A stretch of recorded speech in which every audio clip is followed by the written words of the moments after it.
Well, hello everyone, Tryhard Casual here, and today I have a guide on how to make it through Wintertodt. For those of you that don't know, Wintertodt is a minigame boss encounter that's quite unique. It's considered a skilling minigame and it can be very much worth your time if you have a low combat level and want to make some quick money. On top of that, in my opinion, it's the best way to level your firemaking. Not so much with speed, but from the profit you make. I mean, what would you rather do, pay for logs and burn them one at a time, or would you rather do a minigame that makes you some money? I'll be running this down from top to bottom with what you need to do in the encounter, what you need to bring, how the reward system works, and some helpful tips that I use while going through a run. I also want to quickly state that this is more of a guide for doing it on the official Wintertodt world, which is World 309. I find that having fast runs with a lot of people is more fun and efficient than slow runs by yourself. Also, this minigame is not safe, so if you die here, you'll be dropping all of your stuff. But without any further delay, let's get into the guide.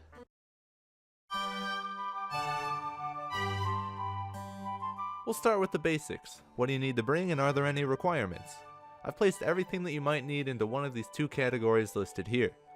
Now before you're able to use the game's necklace to Wintertodt, you'll need to use Vios's ship in Port Sarim and take it to Zaya. For anyone that has not done Wintertodt, I'm sure you're wondering what warm clothes are. So Wintertodt is basically a big snowstorm that we're trying to combat with fire. While you're in the encounter, you'll be randomly hit with damage because it's extremely cold. You can negate some of this damage by wearing warm clothing, up to a maximum of 4 pieces.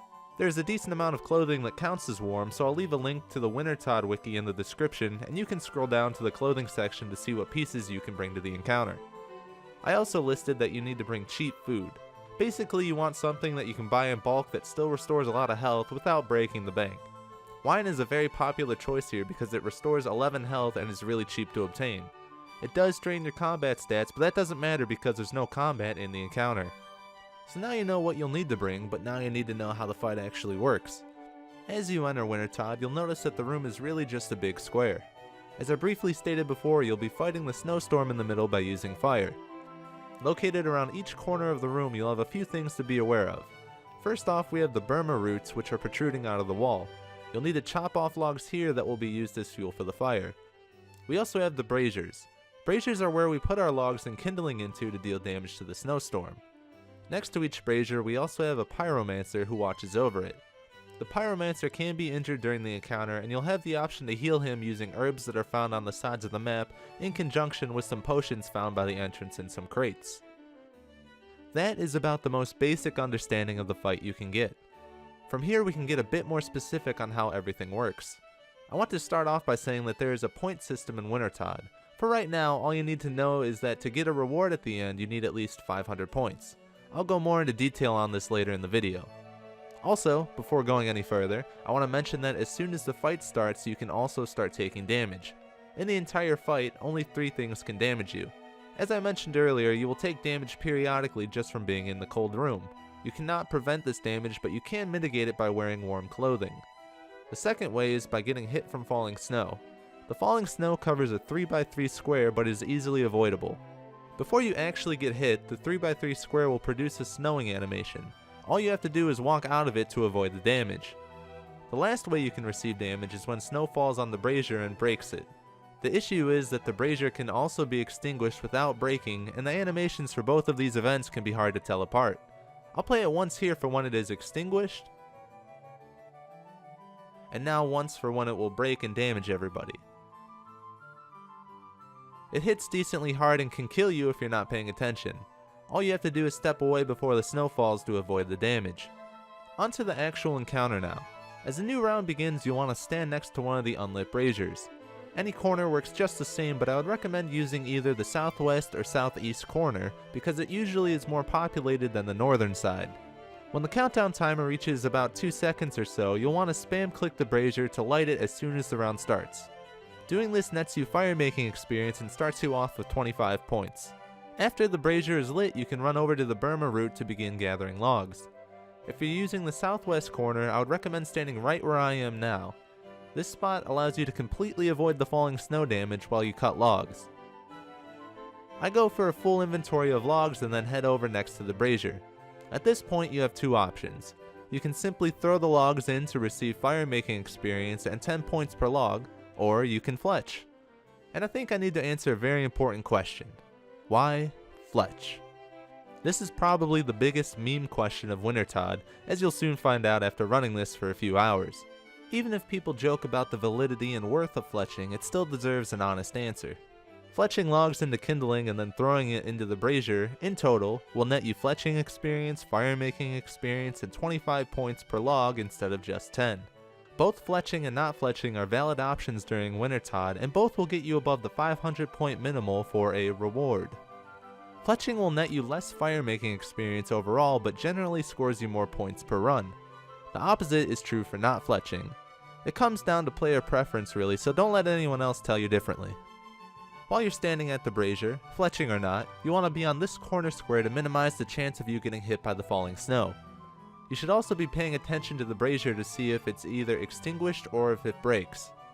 If the brazier is extinguished, you should stop what you're doing to relight it. If the brazier breaks, you should first repair it and then relight it right after. This can net you some easy points and experience during the fight.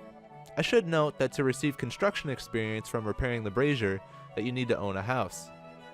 After you have used all of your fuel on the brazier, you want to head back to the Burma route to get more and continue this cycle until the boss is dead. At random times throughout the encounter, the Pyromancer standing next to the brazier will also take damage. If this happens often enough, the Pyromancer will go down and you will be unable to light the brazier next to him until he is healed. As I stated earlier, he can be healed using the herbs and potions found within the area. I will say it's usually more efficient to run to a different corner and just use a different brazier for the remainder of the fight. The whole encounter only lasts a few minutes and the next round can start up very quickly sometimes. I'm not sure of the exact time between each round, but it seems like it can vary anywhere between 30 seconds and a minute and a half. Anyway, after each round is over, you'll probably want to recharge your health, restock on food, and deposit your loot. I find the easiest way to do this is to teleport out with a dueling ring to Clan Wars and use the bank chest to restock. Next up, you go through the portal in the west, and by doing so, you will recover all of your prayer, health, and run energy that you were missing prior to that. The moment you step through the portal, you can use a games necklace to teleport back to Wintertodt and run back inside to await or join in on the next round. Now I'm sure you're wondering what else you need to know about the point system here. As long as you get 500 points during the encounter, you will receive a supply crate that gives you 2 rolls from the loot table inside of it. This is actually only the minimal reward you can get. Every 500 points you earn after the initial 500 points will guarantee you an additional roll off the loot table. For example, if you score 1,000 points, you will end up with 3 rolls off the loot table in your crate. What most people don't understand is that any amount of points in between your 500 point milestones will increase your chance of getting an additional roll. I think this is best illustrated on this line here. So for example, at 750 points you will have an additional 50% chance to get a 3rd roll on your crate. This percentage scales up until you hit your next 500 point milestone. At that point you will have the 100% chance for an additional roll. This continues all the way up to 13,000 points, but you won't be coming anywhere near that with the amount of people doing Wintertodt on the official world. My general strategy is to try and get 750 points per round so I have a decent chance at receiving a 3rd roll on my crate. It's only every now and then that I'll break 1,000 points. It really doesn't happen too often. The loot table itself is quite huge actually. There's some unique drops that are worth pointing out too. You can receive a Phoenix Pet, a Dragon Axe, a Tome of Fire, and Pyromancer gear. I should note that the Pyromancer hood, chest, legs, and boots increase your firemaking experience gained, up to 2.5%. Also, all of the Pyromancer gear, including the gloves and the torch, count as warm clothing for the encounter. For the rest of the loot table, you will have a wide variety of herbs, logs, gems, ore, seeds, and fish, along with a few other various items. Something that is interesting about this system is that the reward you get is based on your level for the skill associated with the loot.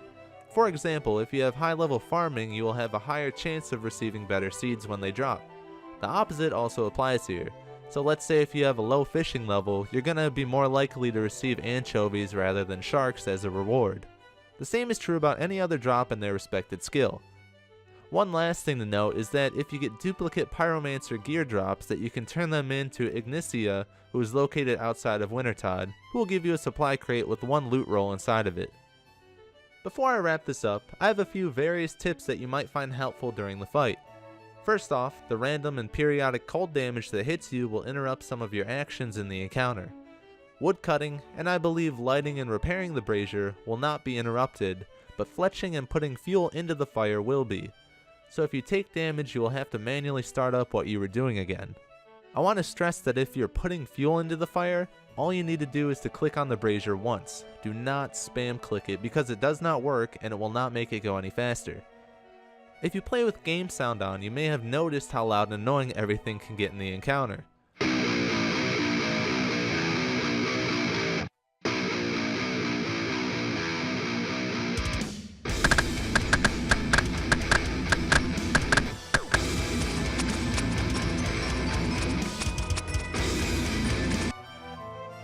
Something you can actually do is go to your audio settings and completely turn off your music and area sound while still turning up your sound effects all the way.